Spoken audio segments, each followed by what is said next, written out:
Hey, welcome! Today, we're going to talk about some really practical, down-to-earth advice from Rutu Key Diary on how to make your period a whole lot healthier and, honestly, just more comfortable. Okay, so here's our game plan. We'll kick things off by just acknowledging why periods can be so tough. Then we'll get into the good stuff, the 4 key areas where you can really take control. Dealing with pain, nailing your hygiene, using your diet to help you out, and understanding the health side of intimacy.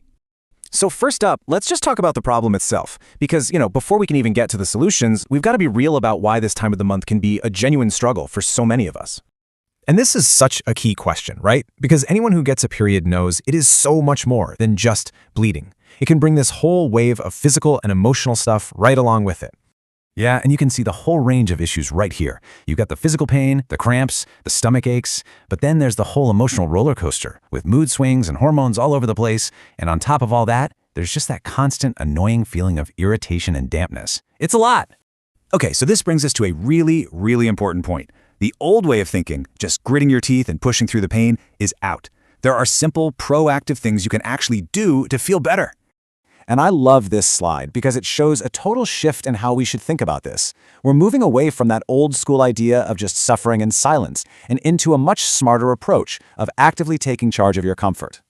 So, what can you actually do? Well, the source gives 2 super clear options. First things first, if the pain is really bad, please don't just guess. Talk to a doctor. Get professional advice. And for those more typical cramps, something as simple as a hot compress or a hot water bag can be an absolute lifesaver. Seriously, don't underestimate it. All right, next up, hygiene. And look, this is a big one. It's not just about feeling clean, though that's nice too. This is your #1 non-negotiable defense against infections during your period. So let's be super clear on why this is so critical. Think about it. Once menstrual fluid is exposed to the air, it can become the perfect place for bacteria to hang out and multiply. So good hygiene is really all about preventing those germs from causing trouble. And here is a super specific, super actionable tip. The source says you should aim to change your pad, tampon, or cup every 4 to 5 hours max. Just sticking to that schedule alone is a huge step in minimizing any health risks. And this lays out the whole routine perfectly. It's not just about changing the product itself. The source makes a big point about washing your hands before you start so you don't introduce any new germs, and then of course, washing them again right after. It's the whole package.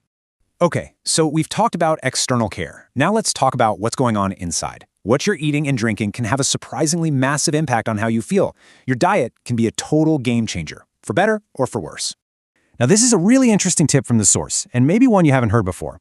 Try to stay away from super icy food and drinks. The thinking is that anything really cold can cause your muscles to clench up, and that might just make those uterine cramps you're already feeling even worse. And it totally makes sense when you think about it, right? Your body is doing a ton of work, losing blood, using up energy. That can make you feel weak or even a little dizzy. So even if you don't really have an appetite, it's so important to focus on getting in some high-energy foods and drinking plenty of fluids to stay hydrated. Okay, and for our last section, let's talk about intimacy. The source approaches this topic specifically through the lens of health and safety for both people involved. The source brings up some historical context here, explaining that the whole idea behind certain traditions was actually about health. The main concern? A higher risk of infection for both partners during this time. Now, obviously, this is a personal choice today, but the advice is really rooted in being mindful of hygiene and safety for everyone. So, what's the big takeaway from all of this? It's that you don't have to just let your period happen to you. By understanding your body and using these simple, practical tips, you can be in the driver's seat. It's incredibly empowering. So just to wrap it all up with our 4 key takeaways. 1. Be proactive about pain. 2. Make hygiene a top priority, no excuses. 3. Pay attention to what you eat and drink. And 4. Make informed choices when it comes to intimacy. All right, that's what we have for you today. But before you go, I want to leave you with this question to chew on. Thinking about everything we just talked about, what's one small, simple thing you could try during your next cycle to take a little more charge of your well-being? Thanks for tuning in.